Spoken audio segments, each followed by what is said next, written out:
आपल्यासोबत बोलण्यासाठी राष्ट्रवादी काँग्रेसचे प्रदेशाध्यक्ष सुनील तटकरे जे आहेत. आपण लालबागच्या राजाचं दर्शन घेतलेलं आहे, काय सांगाल?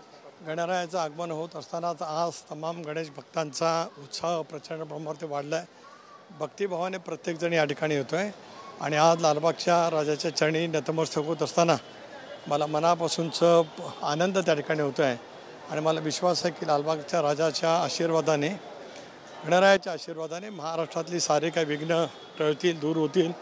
महाराष्ट्रातली सर्व जनतेला निरामय आयुष्य लाभेल. बळीराजाच्या जीवनामध्ये सुखीचे दिवस येतील आणि महिला भगिनींच्या चेहऱ्यावरचा आनंद चिरकाल टिकेल.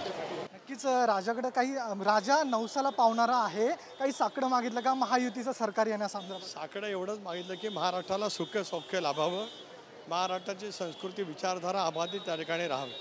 नक्कीच दुसरीकडे जर पाहायला गेलं तर कुठेतरी महायुती आणि महाविकास आघाडीमध्ये त्या लुटारी या शब्दावरून जुंपलेली आपल्याला पाहायला मिळतं. कशा पद्धतीने आपण याकडे पाहता? आज मी गणेश भक्त नागरिक म्हणून या ठिकाणी आलो आहे.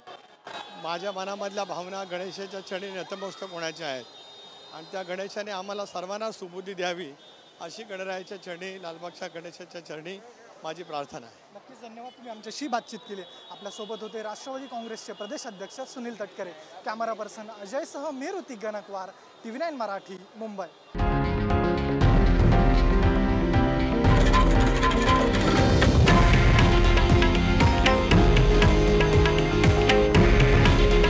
हे आहे देशातील नंबर 1 न्यूज नेटवर्क आणि आपण पाहत आहात TV9 मराठी. काळजी तुमची, हित महाराष्ट्राचं.